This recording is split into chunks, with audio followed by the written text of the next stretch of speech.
Hello students, क्या हाल चाल हैं? सब बढ़िया हैं? माय नेम इज संपत राजनागर और अपना चैनल का नाम है SR बायोलॉजी क्लासेज। आज से अपन क्लास 12th स्टार्ट कर रहे हैं। क्लास 12th में भी चैप्टर फर्स्ट है। चैप्टर फर्स्ट का नाम है जीवों में जनन, रिप्रोडक्शन इन ऑर्गेनिज्म, और इसका जो मार्क्स है वो 2 नंबर के हैं। तो अपन बात कर रहे हैं इंट्रोडक्शन में। पहले जनन की परिभाषा देखेंगे कि जीवों में जनन होता क्या है। जनन के बारे में अपन पूरा डिटेल देखेंगे। पहले इंट्रोडक्शन में देखेंगे कि जनन एक जीवों का एक मूलभूत लक्षण है। जनन क्या है? जीवों का एक मूलभूत लक्षण है। जनन एक जैविक प्रक्रिया है, मतलब जनन जो भी होगा वो एक जीवित जीवों में ही होगा, डेड ऑर्गेनिज्म में नहीं होगा। ठीक है, जनन एक जैविक प्रक्रिया है जिसके द्वारा वे जाति के समान संतानें उत्पन्न करेंगे। जनन एक जैविक प्रक्रिया है जिसके द्वारा वे जाति के समान संतानें उत्पन्न करते हैं, या ऐसे कह सकते हैं कि वे स्वयं के समान संतानें उत्पन्न करते हैं। जनन कहलाता है, मतलब या तो जाति बोल सकते हो या जाति की जगह आप स्वयं के समान भी बोल सकते हो। जाति के समान या स्वयं के समान संतानें उत्पन्न करता है तो जनन कहलाता है। अब जनन क्यों कर रहे हैं, जनन का क्या उद्देश्य है कि अपन जनन कर रहे हैं? क्योंकि जनन इस वजह से कर रहे हैं कि जनन होगा, जनन की वजह से जीवों की संख्या में वृद्धि होगी। जनन के द्वारा ही जीवों का अस्तित्व बना रहेगा। जनन होगा तभी जीवों की निरंतरता बनी रहेगी। जनन होगा तभी जनसंख्या संगठन बनेगा।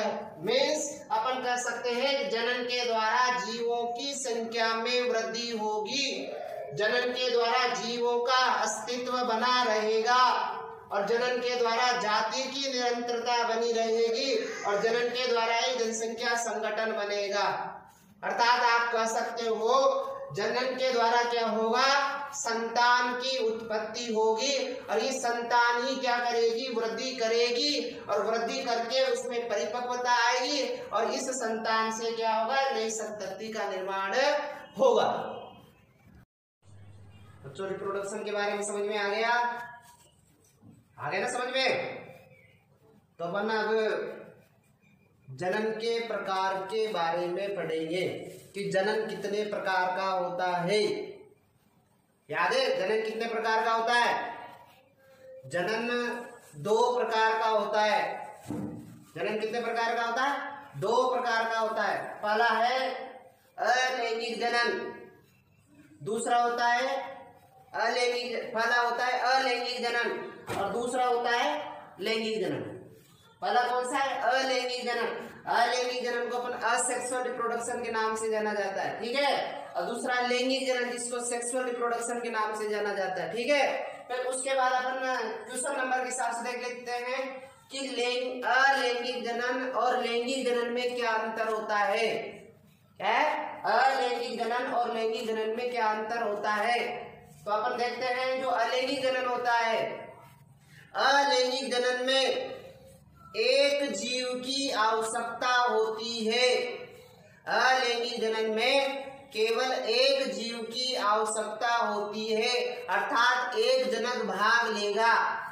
जो लैंगिक जनन होता है उस लैंगिक जनन में 2 जनकों की आवश्यकता होती है, अर्थात 2 जनक भाग लेंगे, जिसमें से एक जनक नर जनक होगा और दूसरा जनक मादा जनक होगा, मतलब नर व मादा जनक भाग लेंगे, ठीक है। उसके बाद दूसरा पॉइंट है जो अलैंगिक जनन होता है उसे कोरकोद्भव भी कहते हैं।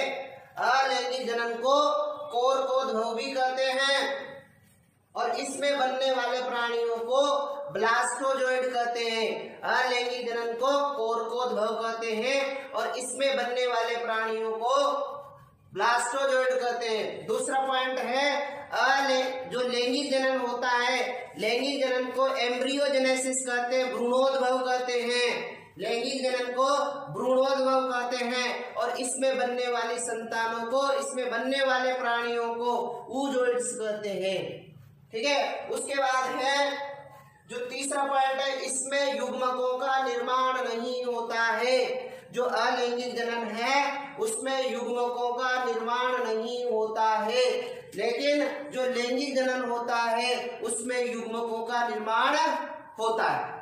अब जो युग्मक होते हैं, नर में जो नर युग्मक होता है उसको शुक्राणु कहा जाता है, जो मादा युग्मक होता है उसको अंडाणु कहा जाता है। अर्थात आप कर सकते हो लैंगिक जनन में युग्मकों का निर्माण होगा जिन्हें नर युग्मक और मादा युग्मक कहते हैं। उसके बाद अगला अंतर आता है, भाई यहाँ युग्मक बनता है तो अलैंगिक जनन में निषेचन नहीं होता है, और जो लैंगिक जनन होता है उसमें निषेचन होता है। निषेचन क्या होता है? नर युग्मक और मादा युग्मक के संलयन को क्या बोला जाता है? निषेचन कहा जाता है।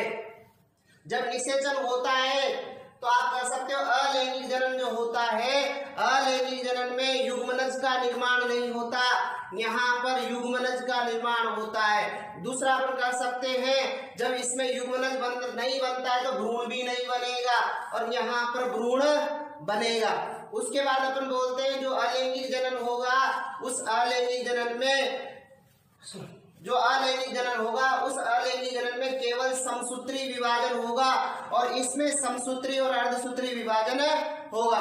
उसके बाद अपन देखते हैं जो अलैंगिक जनन होता है, अलैंगिक जनन में जीन विनिमय नहीं होता है। जो अलैंगिक जनन होता है उसमें जीन विनिमय नहीं होता और यहाँ पर जीन विनिमय होता है। ध्यान में रखना। आगे जो अलैंगिक जनन होता है उस अलैंगिक जनन में विभिन्नताएं नहीं पाई जाती है, अलैंगिक जनन में विभिन्नताएं नहीं पाई जाती है और यहाँ पर विभिन्नताएं पाई जाती है। जो अलैंगिक जनन होगा उसमें बनने वाली संतानें जनक के समान होती है, इसमें बनने वाली संतानें जनक के समान होती है और इसमें बनने वाली संतानें जनक से भिन्न होती है। उसके बाद इसमें गुणन तेजी से, इसमें गुणन तेजी से होता है, इसमें गुणन तेजी से नहीं होता है। ठीक है, आगे समझ में। उसके बाद अपन एग्जाम्पल देखेंगे अमीबा का। जो एक इसमें एग्जाम्पल होगा अमीबा, यूग्लिना, पैरामीशियम, और इसमें एग्जाम्पल होगा ब्रायोफाइटा, टेरिडोफाइटा, ब्रायोफाइटा, टेरिडोफाइटा और कोर्डेटा के सदस्य आएंगे। आगे समझ में लैंगिक और लैंगिक जनन में अंतर, अलैंगिक और लैंगिक जनन में। हाँ बच्चों, आया समझ में? कुछ समझाया जो? एक बार दोबारा फिर रिवाइज कर लेते हैं। जो अलैंगिक जनन होता है उसमें केवल एक जनक की आवश्यकता होती है। जो लैंगिक जनन है उसमें दो जनकों की आवश्यकता होती है। जो अलैंगिक जनन होता है उसे कोर्कोद्भव कहते हैं और इसमें बनने वाली संतानों को ब्लास्टोजोइड कहते हैं। लैंगिक जनन को भ्रूणोद्भव कहते हैं और इसमें बनने वाली संतानों को, बनने वाले प्राणियों को oozoids कहते हैं। फिर अपन ने देखा थर्ड पॉइंट, अलैंगिक जनन में युग्मकों का निर्माण नहीं होता है और लैंगिक जनन में युग्मकों का निर्माण होता है। उसके बाद युग्मकों का निर्माण यहाँ नहीं होता है तो यहाँ निषेचन नहीं होगा और यहाँ पर निषेचन होगा। निषेचन किसे कहते हैं? नर युग्मक व मादा युग्मकों के संलयन को निषेचन कहते हैं। अब निषेचन हो जाता है तो उसके फलस्वरूप युग्मनज का निर्माण होता है, युग्मनज के बाद भ्रूण का निर्माण होता है। इसी प्रकार से अपन कह सकते हैं भैया निषेचन नहीं होता है तो युग्मनज का निर्माण भी नहीं होगा और युग्मनज का निर्माण नहीं होगा तो भ्रूण का निर्माण भी नहीं होगा। आगे कंपेयर समझ में? ठीक है। फिर उसके बाद है अलैंगिक जनन में केवल समसूत्री विभाजन होगा। जो लैंगिक जनन होगा उसमें समसूत्री और अर्धसूत्री दोनों विभाजन होंगे और यहाँ पर ध्यान में रखना समसूत्री विभाजन होता है ना उसमें जीन विनिमय नहीं होता है, तो ध्यान में रखना जो अलैंगिक जनन होता है उसमें जीन विनिमय नहीं होता है और लैंगिक जनन में क्या होता है? जीन विनिमय होता है। उसके बाद अपन देखते हैं अलैंगिक जनन में विभिन्नताएं नहीं पाई जाती, अर्थात जो भी संतान बनेगी उसमें विभिन्नताएं नहीं बनेगी। जैसी जनक होगा वैसी संतान होगी, उसमें कोई विभिन्नताएं नहीं होगी, डिक्टो कॉपी नहीं छपेगी। लेकिन जो लैंगिक जनन होगा जो लैंगिक जनन होगा उसमें जीन विनिमय होता है। जो लैंगिक जनन होगा उसमें जीन विनिमय होता है। और इसमें जब जीन विनिमय होगा तो ध्यान में रखना इसमें विभिन्नताएं पाई जाती है। ध्यान में रखना जो अलैंगिक जनन होता है उसमें विभिन्नताएं नहीं पाई जाती, जो लैंगिक जनन होता है उसमें विभिन्नताएं पाई जाती। इसलिए इसमें बनने वाली जो संतानें होगी वो जनक से भिन्न होती है। इसमें जो बनने वाली संतानें होगी वो जनक से जी आगे। अलैंगिक जनन में गुणन तेजी से होता है, लैंगिक जनन में गुणन तेजी से नहीं होता।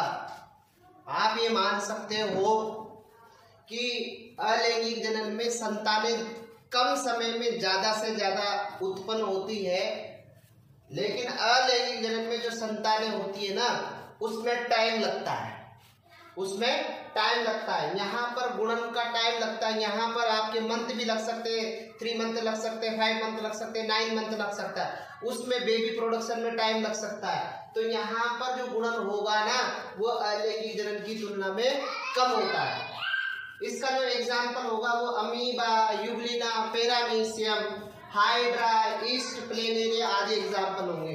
जो लैंगिक जनन के जो एग्जाम्पल होंगे उसमें bryophyta, pteridophyta, gymnosperm, angiosperm, Chordata संघीय जंतु और जो लोअर कोर्डेट्स हैं वो भी इसमें आ जाएंगे। ठीक है, फिर उसके बाद आपके जनन के जो भी 10 कैरेक्टर थे जनन में अंतर कंप्लीट हो गया है। उसके बाद अपन देखेंगे जनन में जो जनन करने वाले जीव है उसमें कौन कौन से लक्षण पाए जाते हैं। जो जनन करने वाले जीव है उसमें कौन कौन से लक्षण पाए जाते हैं। जो जनन करने वाले जो जीव है उनमें उनकी कोशिकाओं में डीएनए रेप्लिकेशन होता है, उनमें कोशिका विभाजन होता है, उनमें जनन इकाई का निर्माण होता है, उनमें नए जीवों का निर्माण होता है। इस प्रकार से जनन के आधारित लक्षण कंप्लीट हुए कि जीवों में कौन कौन से लक्षण पाए जाते हैं। ये पूरे लक्षण आपके इसमें पाए जाएंगे। हाँ बच्चों, अलैंगिक जनन और लैंगिक जनन समझ में आ गया ना। आगे अपन लाइफ स्पान के बारे में देखते हैं, जीवन काल या जीवन अवधि के बारे में अपन देखते हैं। कोई भी व्यक्ति जन्म लेता है तो उसकी प्राकृतिक मृत्यु निश्चित है। भाई जन्म होगा तो मृत्यु निश्चित है। तो जन्म और मृत्यु के बीच का जो बीच का टाइम पीरियड होता है ना, जन्म और मृत्यु के बीच का टाइम पीरियड वो जीवन अवधि कहलाता है, मतलब लाइफ स्पान कहलाता है। मतलब जन्म से प्राकृतिक मृत्यु के बीच की अवधि को, जन्म से प्राकृतिक मृत्यु के बीच की अवधि को जीवन काल कहते हैं। ऐसे जितने भी प्राणी होते हैं उन सभी प्राणियों का जो जीवन काल होता है वो सब अलग अलग होता है। जितने भी प्राणी होते हैं उन सभी प्राणियों का जीवन काल सब अलग अलग होता है। जैसे मे फ्लाई का जीवन काल 1 दिन होता है, तितली का जीवन काल 1 से 2 सप्ताह होता है, फल मक्खी का जीवन काल 30 दिन होता है, चावल का पौधा 3 से 4 महीने होता है, गेहूं का पौधे का 3 से 4 महीने होता है, गुलाब की झाड़ी का 5 से 7 वर्ष होता है, कौवे का 15 वर्ष होता है, गाय का 20 से 25 वर्ष होता है, केले के वृक्ष का जीवन काल 25 वर्ष होता है, कुत्ते का 10 से 15 वर्ष होता है, घोड़े का 60 वर्ष होता है, मगरमच्छ का 60 वर्ष होता है, हाथी का 60 से 90 वर्ष होता है, तोता का 140 वर्ष होता है, कछुआ का 100 से 150 वर्ष होता है, बरगद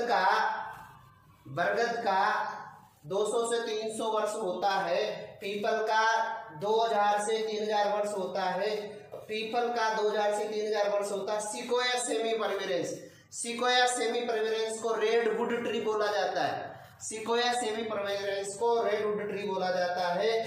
इसका जीवन काल 3000 से 4000 वर्ष होता है। जीवन अवधि आगे समझ में बेटा।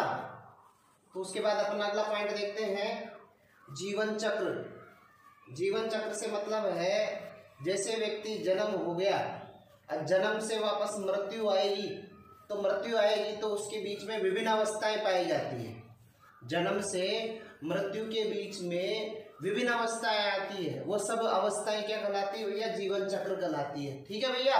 उसके बाद देखना, जीवन काल में पाई जाने वाली विभिन्न अवस्थाओं को जीवन चक्र कहते हैं। क्या? जीवन काल में पाई जाने वाली विभिन्न अवस्थाओं को जीवन चक्र कहते हैं। और मनुष्य का जीवन चक्र आप देख सकते हो, या पूरा फ्लो चार्ट दिखा रखा है। क्या देख रखा है? पूरा फ्लो चार्ट दिखा रखा है। ठीक है, इसमें पूरा का पूरा डीपली दे रखा है। यह आपके तीसरे चैप्टर में काम आएगा। क्या है? तीसरे चैप्टर में काम आएगा। ऐसे आप पादपों का भी जीवन चक्र देख सकते हो, लेकिन अपनी यहाँ पहले तीसरा चैप्टर में जो काम आएगा उसको देख सकते हैं। ठीक है। जिस प्रकार से जीवन चक्र की अपन बात कर रहे हैं कि जो नर होता है, नर और मादा, नर और मादा में नर जननांग पाया जाएगा, मुख्य मादा जननांग पाया जाएगा। नर जननांग में जो नर जननांग मुख्य नर जननांग होता है उसमें वर्षण में मुख्य जननांग होता है, और मादा जननांग के रूप में अंडाशय पाया जाता है। ठीक है भैया। नर जननांग जो वर्षण होता है उस वर्षण में शुक्र जनन की क्रिया होगी, अर्थात वर्षण और अंडाशय में दोनों में युग्मक जनन होगा। युग्मक जनन को आप इंग्लिश में बोल सकते हो या गैमेटोजेनेसिस। क्या बोल सकते हो? गैमेटोजेनेसिस कर सकते हो। ध्यान में रखना, वर्षण में और अंडाशय दोनों में युग्मक जनन होगा। तो आप कह सकते हो वर्षण में होने वाले युग्मक जनन को शुक्र जनन कहते हैं, और अंडाशय में होने वाले युग्मक जनन को अंड जनन कहते हैं। तो ध्यान में रखना, वर्षण में युग्मक जनन, वर्षण में शुक्र जनन के द्वारा शुक्राणु का निर्माण होगा, और अंडाशय में अंड जनन के द्वारा अंडाणु का निर्माण होगा। ठीक है। शुक्राणु और अंडाणु दोनों संलयन करेंगे। शुक्राणु और अंडाणु के संलयन को निषेचन कहते हैं।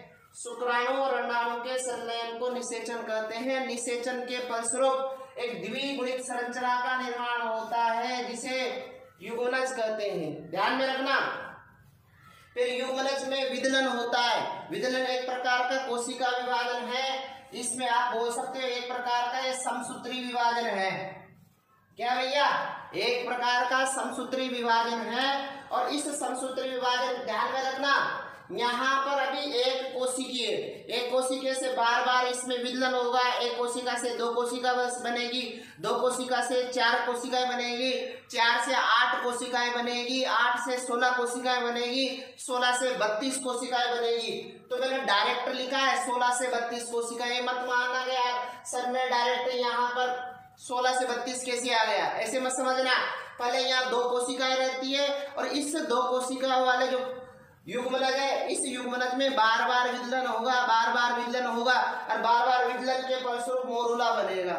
मोरुला एक ठोस गेंद के समान संरचना होती है, उसको ठोस गेंद के समान संरचना होती है, और 16 से 32 कोशिकीय होता है। उसके बाद मोरुला में फिर विभाजन होगा, और उसके बाद 32 से 64 कोशिकाएं बनेगी। 32 से 64 कोशिकाएं जो खोखली गेंद के समान संरचना होती है उसे ब्लास्टुला बोलते हैं, कोरकपुटी कहते हैं। इस ब्लास्टुला अवस्था में ही, ध्यान में रखना, ब्लास्टुला अवस्था गर्भाशय में पहुंच जाती है, और गर्भाशय में जाकर की जो वहां जो एंडोमेट्रियम आवरण होता है उस एंडोमेट्रियम आवरण पर चिपक जाती है, और एंडोमेट्रियम आवरण पर चिपकना क्या हो जाएगा? आरोपण कहलाएगा। उसके बाद ये एंडोमेट्रियम आवरण के अंदर धस जाएगी। उसके बाद क्या होगा? एंडोमेट्रियम आवरण के अंदर धस जाएगी, अर्थात गर्भाशय की दीवार में धस जाएगी। ठीक है। गर्भाशय की दीवार में धस जाएगी। धसने के बाद उससे गैस्ट्रूला का निर्माण होगा, और इस गैस्ट्रूला में संरचनात्मक विकास गतियां चलती है। इस गैस्ट्रूला में संरचनात्मक विकास गतियां चलती है, और साथ साथ में इसी के फलस्वरूप इस गैस्ट्रूला में जनन स्तरों का निर्माण होगा। जनन स्तर होते हैं जिसे अपन बोलते हैं एक्टोडर्म, मीजोडर्म और एंडोडर्म। ध्यान में रखना। और इन जनन स्तरों के द्वारा ही शरीर के अलग अलग अंगों का निर्माण होता है। एक्टोडर्म के द्वारा अलग अंगों का निर्माण होगा, जो बाहरी स्तर होंगे उनका निर्माण करेंगे। मीजोडर्म अन्य अंगों का निर्माण करते हैं। आप ये कह सकते हो पूरी बॉडी में जो जितने भी अंग पाए जाते हैं उन सभी अंगों का निर्माण एक्टोडर्म, मीजोडर्म और एंडोडर्म के द्वारा होता है। ठीक है। उसके बाद इस गैस्ट्रूला में विकास होगा और विभाजन होगा, उसके फलस्वरूप भ्रूण बनेगा, भ्रूण में और विकास होगा।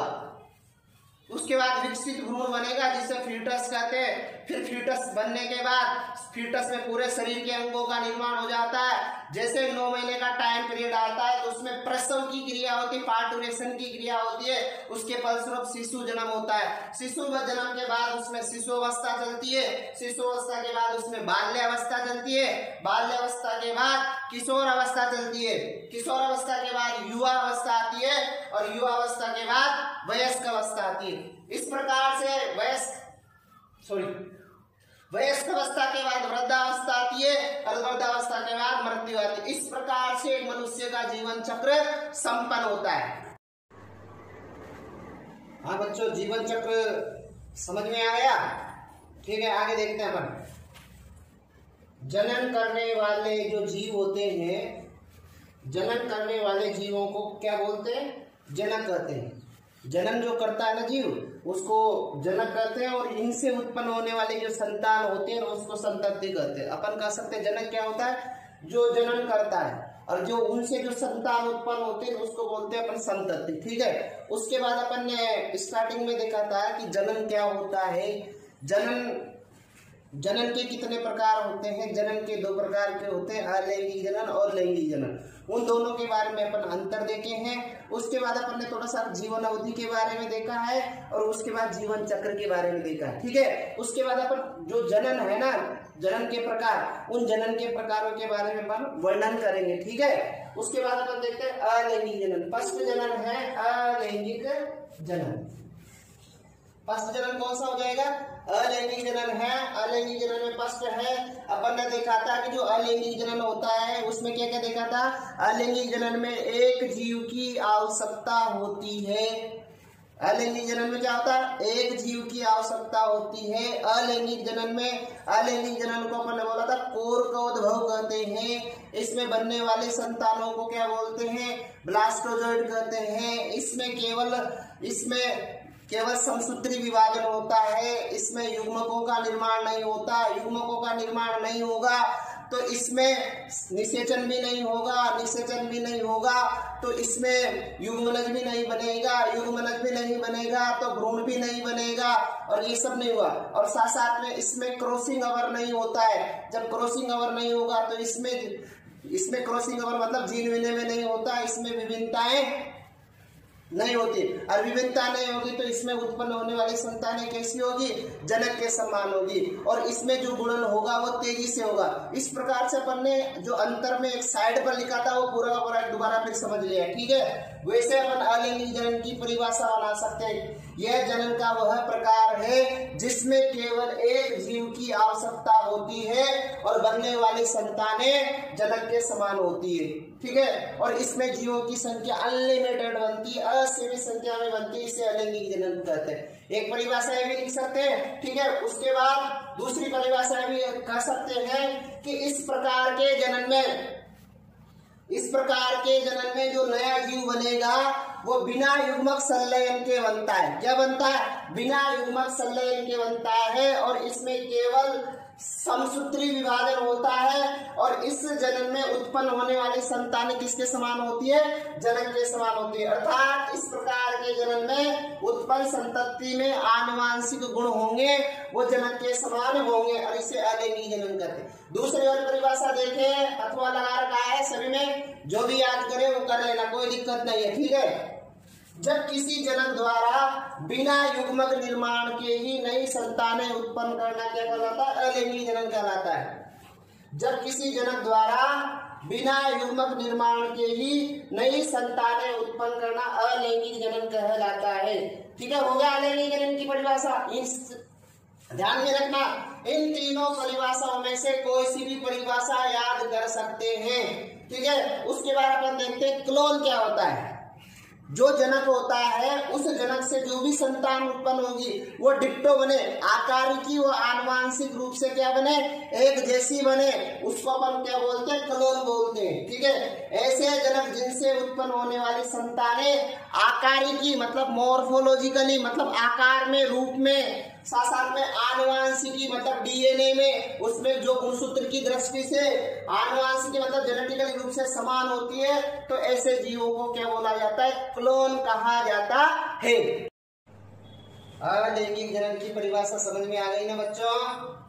ठीक है, फिर अलैंगिक जनन के प्रकारों के बारे में अपन अध्ययन करते हैं। पहले जितने भी अलैंगिक जनन के प्रकार है ना, उनका अपन फ्लो चार्ट बनाते हैं। अलैंगिक जनन में के जितने भी प्रकार हैं उनका फ्लो चार्ट और साथ में उनका उदाहरण भी देखते हैं। तो अलैंगिक जनन होता है ना, अनेक प्रकार का होता है, जिसमें मेन जितने भी हो सब लिख दिए। ठीक है, अलैंगिक जनन में फर्स्ट पॉइंट है खंडन, जिसे आप फ्रेगमेंटेशन कहा जाता है। ठीक है भैया। दूसरा है विखंडन, विखंडन को फिजन बोला जाता है। विखंडन को क्या बोला जाता है? फिजन कहा जाता है। और विखंडन भी दो प्रकार का होता है, एक तो द्विविखंडन होता है, एक बहुविखंडन होता है। जो द्विविखंडन होता है उसको द्विविभाजन भी कहा जाता है। द्विविभाजन का मतलब है दो भागों में टूटना। द्विविभाजन का मतलब है दो भागों में टूटना। और जो द्विविखंडन है उसको बाइनरी फिजन कहा जाता है। और बहुविखंडन का मतलब होता है बहुत सारे भागों में टूटना, अनेक भागों में टूटना उस। ठीक है, और बहुविखंडन को मल्टीपल फिजन भी कहा जाता है। जो द्विविखंडन होता है वो अलग अलग प्रकार का होता है, अनियमित प्रकार का, अनुप्रस्थ प्रकार का, लंबवत प्रकार का, तिर्यक प्रकार का। और अनियमित को इर्रेगुलर बाइनरी फिजन बोला जा सकता है। अनुप्रस्थ द्विविखंडन को बोला जाता है ट्रांसवर्स बाइफिजन बोला जा सकता है। लंबवत द्विविखंडन को बोला जा सकता है लॉन्गिट्यूडिनल बाइनरी फिजन बोला जा सकता है। त्रियक द्विविखंडन को ओब्लिक बाइनरी फिजन बोला जा सकता है। ठीक है, जो अनियमित द्विविखंडन है उसमें क्या बोल सकते हैं? एग्जाम्पल अमीबा है। अनुप्रस्थ द्विविखंडन का एग्जाम्पल है पैरामीशियम है। लंबवत द्विविखंडन का एग्जाम्पल है यूग्लिना है। ठीक है, और त्रियक द्विविखंडन का मतलब है सिरेटियम है। मतलब आप कुछ कैसा भी हो, आधा हो, टेढ़ा हो, कैसा भी हो, लेकिन आप क्या कर रहे हो? दो भागों में ही तोड़ रहे हो। मतलब समसूत्री विभाजन हो रहा है और कोई सा भी विभाजन नहीं हो रहा। और एक कोशिका से दो कोशिकाएं बन रही है, मतलब दो द्विविखंडन मतलब दो भागों में डिवाइड हो रहा है। अमीबा अनियमित आकृति का होता है, इस वजह से अनियमित टाइप का है। पैरामीशियम चप्पल की आकृति का होता है, इस वजह से दो भागों में टूट जाएगा, अनुप्रस्थ हो जाएगा। लंबवत मतलब ऐसे टूटेगा यूग्लिना में, उसके बाद तिर्यक में टेढ़ा टूटेगा। ठीक है, ये वाले तीनों टाइप आपका मतलब द्विविखंडन के चारों टाइप आपका हो जाएगा और उनके एग्जाम्पल हो जाएगा। यहाँ इनके बारे में डिस्क्राइब नहीं देखना, अपन केवल द्विविखंडन का परिभाषाएं लिखेंगे और साथ साथ में अमीबा का डायग्राम बनाएंगे और सबके एग्जाम्पल अपन ने दे दिए। ठीक है भैया। उसके बाद है बहुविखंडन। बहुविखंडन का एग्जाम्पल अमीबा, प्लाज्मोडियम। बहुविखंडन के बारे में इतना बुक में नहीं दे रखा है एनसीईआरटी में, तो अपन बहुविखंडन में केवल एग्जाम्पल देखेंगे, थोड़ा बहुत डिस्क्राइब बता देंगे। क्लियर। उसके बाद है मुकुलन। जो मुकुलन का मतलब है भैया, जब किसी भी जीव की सतह पर बाहरी अतिवृद्धि बने, आउट को ग्रोथ बने, जिस प्रकार से ईस्ट होता है उस ईस्ट में अतिवृद्धि समान संरचना बनती है, उस अतिवृद्धि समान संरचना को अपन बोलते हैं बडिंग। तो जो मुकुलन होता है यदि बाहर की ओर बने, यदि मुकुल क्या बने, मुकुलन का मतलब होता है जब किसी जीव की बाहरी सतह पर अतिवृद्धि जो समान संरचना बनेगी उसको मुकुल बोलते हैं, बड बोलते हैं। और मुकुल के बनने की क्रिया को बडिंग कहा जाता है। यदि मुकुल बाहर की ओर बने, यदि मुकुल बाहर की ओर बने तो उसको बोला जाता है बहिर्जात मुकुलन। यदि मुकुल अंदर की ओर बने तो उसको बोला जाता है अंतर्जात मुकुलन। जो बहिर्जात मुकुलन के एग्जाम्पल ईस्ट हाइड्रा है और अंतर्जात मुकुलन के एग्जाम्पल है साइकन, स्पॉन्जिला आदि। ठीक है, समझ में आ गया ना भैया बच्चों। पुनरुद्ध भवन। उसके बाद पुनरुद्ध भवन का मतलब है जब किसी भी अंग का, किसी भी पार्ट का कोई भाग टूट जाए या उसकी रिपेयरिंग हो, पुनर्मरम्मत हो और वापस उस वैसा का वैसा बन जाए। जिस प्रकार से छिपकली होती है, छिपकली का कोई भी भाग, छिपकली के जैसे पूंछ कट जाए तो कटने के बाद उसकी पुनः मरम्मत हो जाती है। या आप कह सकते हो प्लेन एरिया को कितने भी भागों में तोड़ दिया जाए, जितने भागों में आप तोड़ोगे उन प्रत्येक भाग के द्वारा नया जीव का निर्माण हो सकता है। इसलिए प्लेन एरिया को चाकू की धार पर, चाकू की धार वाला प्राणी भी बोला जा सकता है। चाकू की धार के बराबर उसको काट दिया जाए तो प्रत्येक भाग के द्वारा नया जीव का निर्माण हो सकता है। तो सबसे ज्यादा जो पुनरुत्थ भवन की क्षमता पाई जाती है प्लेन एरिया में पाई जाती है। जिस प्रकार से अपने जो नाखून होता है उन नाखूनों में भी पुनरुत्थ भवन की क्षमता पाई जाती है। अपने जो स्किन कट जाती है, स्किन कटने के बाद खां पर भी घाव बन जाता है तो उसमें भी पुनरुत्थ भवन होता है और उससे वापस स्किन का फॉर्मेशन हो जाता है, मतलब मरम्मत की क्रिया होती है और साथ साथ में नया जीव भी बन सकता है। उसके बाद है बीजाणु। बीजाणु अनेक प्रकार के होते हैं, अपनी बुक में केवल 3 ही प्रकार के बीजाणु दे रखा है, इन्हीं के बारे में अध्ययन कर रहे हैं और उतने ज्यादा बीजाणु के बारे में अपन नहीं देख रहे। जो बीजाणु है चल बीजाणु, चल बीजाणु का मतलब होता है इनमें कशाभिकाएं पाई जाती है जो गति प्रदान करती है बीजाणु को। चल बीजाणु के एग्जाम्पल क्लेमाइडोमोनास, यदि उसमें कशाभिका फ्लैजिला अनुपस्थित रहेगा तो उसको बोला जाता है अचल बीजाणु, जिसे यूलोथ्रिक्स। कोनिडिया द्वारा, कोनिडिया मतलब ये भी एक प्रकार की अचल संरचना होती है जो कि एल्बुगो और पेनिसिलियम में बनती है, ठीक है। उसके बाद है कायिक जनन। क्या? कायिक जनन। जो कायिक जनन पादपों में होता है, पूरा इसका फ्लो चार्ट बनाएंगे जो पूरा का पूरा अलग से देखा जाएगा, ठीक है भैया। इस प्रकार अलैंगिक जनन के प्रकारों के बारे में पूरा कंप्लीट हो गया। अब अलैंगिक जनन के प्रकारों का क्या करेंगे, अलग अलग डिस्क्राइब देखेंगे। फ्लो चार्ट हो गया, समझ में आ गया ना बच्चों। उसके बाद अपन देखते हैं फ्लो चार्ट में पहला खंडन के बारे में दे रखा है, दूसरा विखंडन के बारे में दे रखा है, तीसरा मुकुलन के बारे में दे रखा है, चौथा बीजाणु के बारे में दे रखा है, पांचवा पुनरुत्थ भवन के बारे में दे रखा है और छठा कायिक जनन के बारे में दे रखा। जितने भी प्रकार हैं उन सबका अपन स्टेप बाय स्टेप स्टडी करेंगे। पहला प्रकार है खंडन। खंडन से मतलब आप समझ रहे हो खंडों में बांटना है। खंडन से मतलब समझ रहे हो, उसको खंडों में ही बांटना है, मतलब जितने भी आप उसको खंडों में बांटोगे प्रत्येक खंड के द्वारा नया जीव बन जाएगा। अब खंड एक खंड में भी तोड़ सकते हो, 2 खंड में भी तोड़ सकते हो, 3 खंड में भी तोड़ सकते हो, 2 या 2 से अधिक खंडों में तोड़ना है। मतलब एक जीव को क्या करना है, 2 या 2 से अधिक खंडों में बांटना और प्रत्येक खंड क्या करेगा, वापस नया जीव का निर्माण करेगा। इसलिए खंडों में तोड़ रहे हैं या खंडों में टूट रहा है किसी कारण से, अब प्रत्येक खंड नया जीव बना रहा है, इस वजह से इसको खंडन बोला गया है, ठीक है। यह अलैंगिक जनन का कौन सा प्रकार है, सामान्य प्रकार है, ठीक है। इस प्रकार के जनन में जब जनक का शरीर 2 या 2 से अधिक खंडों में टूट जाता है और प्रत्येक खंड से क्या बनाता है, नए जीव का निर्माण होता है और यह खंडन होता है बहुकोशिकीय जीवों में संपन्न होता है, ठीक है। क्लियर है? इसलिए इसे क्या बोला है, खंडन बोला है। अब खंडन ये बहुकोशिकीय जीव है। शैवाल का जो बहुकोशिकीय प्रकार है, शैवाल में जो स्पायर वगैरह है इसमें क्या होता है, खंडन होता है। कवक में राइजोपस, ब्रायोफाइटा में जिक्सिया मार्केंसिया, टेरिडोफाइटा का एग्जाम्पल हो जाएगा सिलेजिनिला। जो भी जंतु आएंगे उसमें sperm, sea anemone, Taenia, solium, planaria, sorry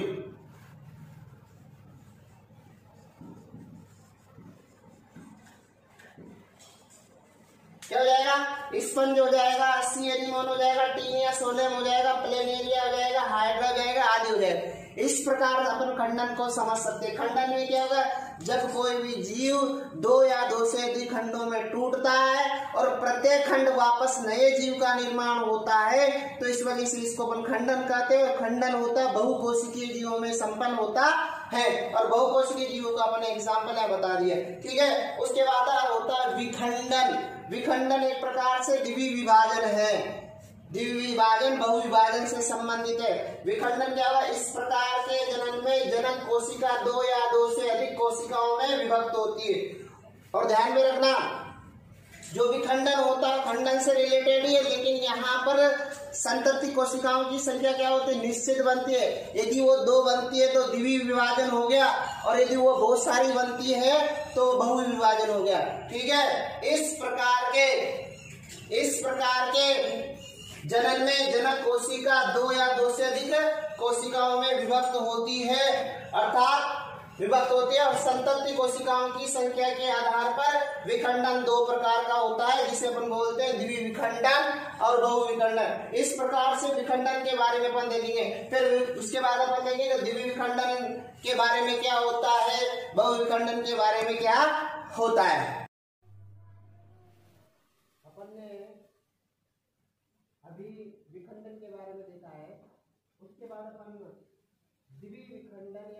विभाजन के बारे में अपन अध्ययन करेंगे। ये एक तरह से आप मान लो जो विखंडन का पहला प्रकार है, विखंडन पढ़ा है ना, विखंडन की परिभाषा देखिए। और उस विखंडन के दो प्रकार है, पहला प्रकार है द्वि विखंडन या द्वि विभाजन, और दूसरा प्रकार है बहु विखंडन या मल्टीपल डिवीजन। ठीक है, जो द्वि विखंडन है उसका मतलब है दो भागों में बंटना, दो भागों में टूटना। द्वि विखंडन का मतलब है, द्वि विभाजन का मतलब है दो भागों में विभाजित होना, मतलब एक जीव समसूत्री विभाजन के द्वारा दो भागों में विभाजित होगा। हमेशा अपन जानते हैं कि समसूत्री विभाजन में क्या होता है, एक कोशिका से दो कोशिकाएं बनती है, दो कोशिकाएं से चार कोशिकाएं बनती है, चार से आठ कोशिकाएं, इस प्रकार कोशिकाएं बनती रहती है। तो अपन देखते हैं द्वि विभाजन में क्या होता है कि यह अलैंगिक जनन का वह प्रकार है जो एक कोशिकीय जीवों में संपन्न होता है। कौन से जीवों में संपन्न होता है? एक कोशिकीय जीवों में संपन्न होता है। एक कोशिकीय जैसे अमीबा हुआ, यूग्लिना हुआ, पैरामीशियम हुआ आदि, ये सब एक कोशिकीय जीव है। इन सभी जीवों में क्या होता है? द्वि विभाजन होता है, द्वि विखंडन होता है, बाइनरी डिवीजन होता है। तो इस प्रकार से अलैंगिक जनन में क्या होगा? समसूत्री विभाजन द्वारा, क्या समसूत्री विभाजन द्वारा एक जीव दो भागों में बटेगा, एक जीव दो भागों में विभाजित होगा, इसलिए इसे द्वि विभाजन या द्वि विखंडन कहते हैं। अमीबा में किस प्रकार का विभाजन होता है? अनियमित द्वि विभाजन होगा। यूग्लिना में लंबवत द्वि विभाजन होगा। पैरामीशियम में अनुप्रस्थ द्वि विभाजन होगा और सिरेटियम में त्रियक द्वि विभाजन होगा। इस प्रकार अपन कर सकते हैं जो अमीबा होता है, अमीबा की आकृति कैसी होती है? अनियमित आकृति की होती है। अमीबा की कैसी होती है? अनियमित आकृति होती है। अनियमित होने के कारण कहां से भी खांच बन जाएगी, दो भागों बढ़ जाएगा। अमीबा में कौन सा होता है? अनियमित द्वि विभाजन होता है। उसके बाद जो यूग्लिना होता है, सॉरी पैरामीशियम होता है। पैरामीशियम की इस प्रकार की स्ट्रक्चर होती है, पैरामीशियम की इस प्रकार की स्ट्रक्चर होती है। तो पैरामीशियम जो विभाजन होगा, जो पैरामीशियम है, उस पैरामीशियम में जो भी विभाजन होगा वो कौन सा होगा? अनुप्रस्थ द्वि विभाजन होगा। ठीक है, उसके बाद जो यूग्लिना होता है, यूग्लिना में, यूग्लिना की आकृति इस प्रकार से होती है, यूग्लिना की आकृति इस प्रकार से होती है और यूग्लिना में जो विभाजन होगा वो लंबवत द्वि विभाजन। इस प्रकार से आपको ज्यादातर ये तीनों विभाजन देखने को मिलेगा। ये थोड़ा एक्स्ट्रा में सिरेटियम त्रियक विभाजन, इसमें क्या कर सकते हो? इसमें कोई भी कोशिका और त्रियक विभाजित हो सकती है, ऐसे भी हो सकता है, ऐसे भी हो सकता है। इस प्रकार से कोशिका तीन किसी भी एंगल से टूट सकती है, किसी भी एंगल से विभाजित हो सकती है। त्रियक का मतलब होता है ऑब्लिक प्रकार से। इस प्रकार से अपने क्या करेंगे, अब इसका डायग्राम बनाएंगे। ठीक है भैया, तो अमीबा में अनियमित द्विविभाजन होगा, पैरामीशियम में अनुप्रस्थ द्विविभाजन होगा, यूग्लिना में लंबवत द्विविभाजन होगा, सिरेटियम में त्रियक द्विविभाजन होगा। ठीक है बच्चों, आपको अमीबा में द्विविखंडन की डेफिनेशन समझ में आ गई होगी। अब द्विविखंडन का अपन डायग्राम देख रहे हैं। द्विविखंडन में क्या होता है? द्विविखंडन का मतलब है कि कोशिका, कोई भी कोशिका हो समसूत्री विभाजन करके दो भागों में विभाजित होती है। द्वि का मतलब है दो भागों में डिवाइड होना, एक कोशिका का दो भागों में डिवाइड होना, जिससे कि उनमें गुणसूत्रों की संख्या समान रहेगी। हमेशा जो अलैंगिक जनन करते हैं ना प्राणी, उन अलैंगिक जनन करने वाले प्राणियों में हमेशा जो पुत्री कोशिकाएं बनती है उनमें गुणसूत्रों की संख्या हमेशा समान बनती है। तो यहाँ अपन डायग्राम देखते हैं। अपन ने अमीबा का डायग्राम बनाया। अमीबा में अनियमित प्रकार का द्वि विभाजन पाया जाएगा। अमीबा में अनियमित प्रकार का द्वि विभाजन पाया जाएगा। जो अनियमित मतलब इसमें कहां से भी खांच बन सकते, कहां से भी ये विभाजित हो सकता है। तो ध्यान में रखना, अमीबा में बाहर की ओर कोशिका झिल्ली पाई जाती है और कोशिका झिल्ली में जो उभारनुमा संरचना पाई जाती है, उन उभारनुमा संरचनाओं को बोला जाता है कूटपाद। कूटपाद का मतलब होता है आभासी पेड़। ये आभासी पेड़ क्या करते हैं, बाहर से कोई भी भोजन आएंगे या चलने में जो भी कोई भी भोजन आएगा उसको पकड़ने में भी सहायता करते हैं। ये अपना आप चेंजेज होते रहते हैं। अमीबा क्या होता है, अनियमित आकृति का होता है, कभी भी अपने शरीर का आकार चेंज कर सकता है। तो ध्यान में रखना कि जो कोशिका झिल्ली से गिरा हुआ क्या पाया जाता है, कोशिका द्रव्य पाया जाता है, उसके अंदर केंद्रक भी उपस्थित होता है। ध्यान में रखना यहाँ पर एक विशिष्ट प्रकार का समसूत्री विभाजन पाया जाता है। अमीबा में एक विशिष्ट प्रकार का समसूत्री विभाजन पाया जाता है जिसे क्रिप्टोकाइडेसिस मतलब गुप्त समसूत्री विभाजन पाया जाता है। इसमें अपन नोट डाल करके लिखवा देंगे। यहाँ पर गुप्त समसूत्री विभाजन पाया जाता है और इसमें विशिष्ट प्रकार के डीएनए के कण पाए जाते हैं जिन्हें क्रोमेडिया कण कहा जाता है। ध्यान में रखना। इसके बाद अपना केंद्रक आकार में बढ़ोतरी करेगा। केंद्रक आकार में बढ़ोतरी करके उसमें संकुचन उत्पन्न होगा, मतलब आकार बड़ा होकर के उसमें संकुचन उत्पन्न होगा और जिससे केंद्रक दो भागों में विभाजित हो जाएगा। जैसे केंद्रक में दो विभाजन होगा, केंद्रक दो भागों में विभाजित होगा तो उसी टाइम पर कोशिका द्रव्य विभाजन होगा। कोशिका द्रव्य विभाजन से मतलब कि कोशिका में खांच विधि बनेगी, मतलब खांच का निर्माण होगा। खांच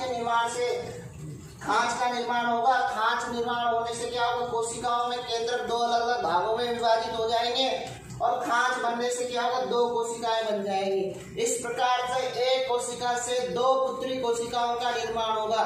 तो समसूत्री विभाजन में भी क्या होता है, एक पुत्री कोशिका से दो पुत्री कोशिकाओं का निर्माण होता है। तो आप कह सकते हो कि अलैंगिक जनन करने वाले प्राणी जितने भी होते हैं उनमें मैक्सिमम समसूत्री विभाजन ही होता है, दूसरा प्रकार का विभाजन नहीं होता। आया क्लियर समझ में वाला?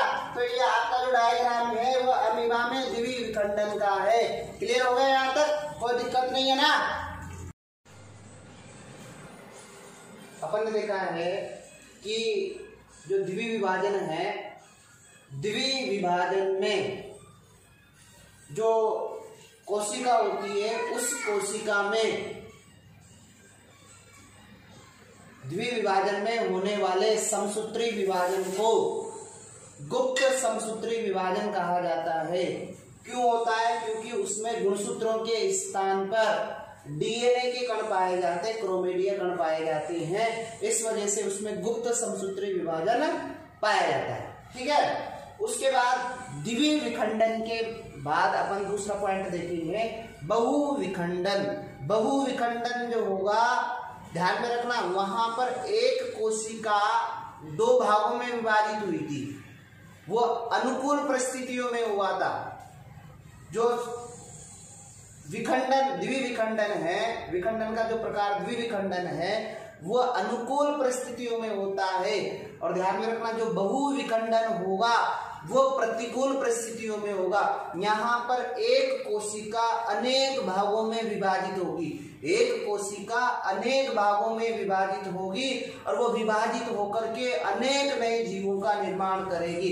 तो आप कह सकते हो कि बहुविखंडन से मतलब है कि इस प्रकार का जो अलैंगिक जनन होगा, एक तो एक कोशिकीय जीवों में संपन्न होगा। इस प्रकार का जो अलैंगिक जनन है वो एक कोशिकीय जीवों में संपन्न होगा। किसमें संपन्न होगा? एक कोशिकीय जीवों में संपन्न होगा। और साथ साथ में अनुकूल परिस्थितियों के स्थान पर वो प्रतिकूल परिस्थितियों में संपन्न होगा। किसमें होगा? अनुकूल परिस्थितियों के स्थान पर प्रतिकूल परिस्थितियों में संपन्न होगा। और ध्यान में रखना, इसमें जो भी जीव होगा, जो पुत्री अमीबा, जो अमीबा होगा, उस अमीबा के चारों, जो अमीबा में जो कूटपाद पाए जाते हैं वो कूटपाद पहले नष्ट होंगे, नष्ट होकर के उनके चारों ओर तीन स्तरीय आवरण का निर्माण होगा। तीन स्तरीय आवरण का निर्माण होगा। उस तीन स्तरीय आवरण को बोला जाता है पुटी, शिष्ट बोला जाता है। और इस पुटी के बनने की क्रिया को बोला जाता है पुटी भवन। फिर उसके बाद क्या होगा? पुटी जैसे बन जाएगी तो उसमें अपन वो डिस्क्राइब करते, पुटी जैसे बनती है तो उसका जो केंद्रक होता है उस केंद्रक में केंद्रक विभाजन होगा, मुक्त केंद्रकीय विभाजन होगा। बहुत सारे केंद्रकों का निर्माण होगा, 500 से 600 पुत्री केंद्रकों का निर्माण होगा। और इन केंद्रकों के चारों ओर झिल्ली का निर्माण होगा। और झिल्ली का निर्माण होने के बाद इन केंद्रकों के चारों ओर झिल्ली का निर्माण होने के बाद इनके द्वारा फिर बाद में पुत्री अमीबा का निर्माण होगा। यहाँ पर डायरेक्ट अपन ने बोल रहा है कि पुटी भवन हो गया, बहुविखंडन में जीव अनेक भागों में बटेगा और बट करके प्रत्येक भाग नए जीव का निर्माण करेगा। मतलब बहुत सारे जीवों का निर्माण कर रहा है, इस वजह से अपन कर रहे हैं बहुविखंडन। और बहुविखंडन का एग्जाम है अमीबा और प्लाज्मोडियम। प्लाज्मोडियम में जो साइजोंट अवस्था होती है, उस प्लाज्मोडियम का जो साइजोंट अवस्था पाई जाती है, उस साइजोंट में जो केंद्रक होगा, उस केंद्रक में मुक्त केंद्र के विभाजन होगा और मुक्त केंद्र के जो विभाजन होगा उस केंद्रक में विभाजित होकर के अनेक केंद्रकों का निर्माण होगा। फिर उनसे बाद में पुत्री साइजोंट का निर्माण होगा। स्पोरोजोंट अवस्था होगी जो संक्रमण की अवस्था होती है, जो प्लाज्मोडियम में देखने का मिलेगा, ध्यान में रखना। उसके बाद अपन और देख सकते हैं मोनोसिस्टोस और एग्जाम्पल है इसका, और अपन शॉर्ट में देख रहे हैं कि जो अमीबा होगा वो प्रतिकूल परिस्थितियों में कूटपाद नष्ट करेगा। कूटपाद नष्ट करने के बाद उसके चारों ओर 3 स्तरीय आवरण का निर्माण करेगा। जो 3 स्तरीय आवरण बनेगा उसको पुटी बोलते हैं। पुटी के बनने की क्रिया को पुटी भवन कहते हैं। और पुटी भवन जैसे होगा तो वहां पर जो केंद्रक होता है उसमें केंद्रक विभाजन होगा, जिससे 500 से 600 पुत्री केंद्रकों का निर्माण होगा। और इन पुत्री केंद्रकों में झिल्ली का निर्माण होगा और इनसे पुत्री केंद्रकों का निर्माण होगा, मतलब पुत्री अमीबा का निर्माण होगा। और अनुकूल परिस्थितियों में क्या होगा, 3 स्तरीय जो आवरण था वो फटेगा और फट करके पुत्री अमीबा बाहर निकलेगा। इस प्रकार से नए पुत्री अमीबा का निर्माण होगा। अब जो पुत्री अमीबा बन रहे हैं वो बहुत सारे पुत्री अमीबा बन रहे हैं, अनेक पुत्री अमीबा का निर्माण हो रहा है। इस वजह से बहुविखंडन में अनेक पुत्री अमीबा का निर्माण होगा। बहुविखंडन का डायग्राम है।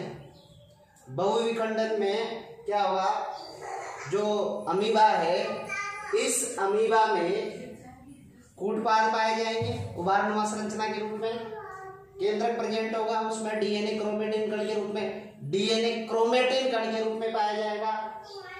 ध्यान में अपन को ये रखना है कि जो बहुविखंडन होता है अनुकूल परिस्थितियों के स्थान पर प्रतिकूल परिस्थितियों में संपन्न होता है। प्रतिकूल परिस्थिति में क्या होता है, जो अमीबा होता है, जो जनक अमीबा होता है, उस जनक अमीबा में जो कूटपाद थे वो नष्ट हो जाएंगे और नष्ट होकर के 3 स्तरीय कवच का निर्माण कर लेंगे। इस 3 स्तरीय कवच को हम पुटी बोलते हैं। फिर इसके अंदर जो केंद्रक पाया जाता है उस केंद्रक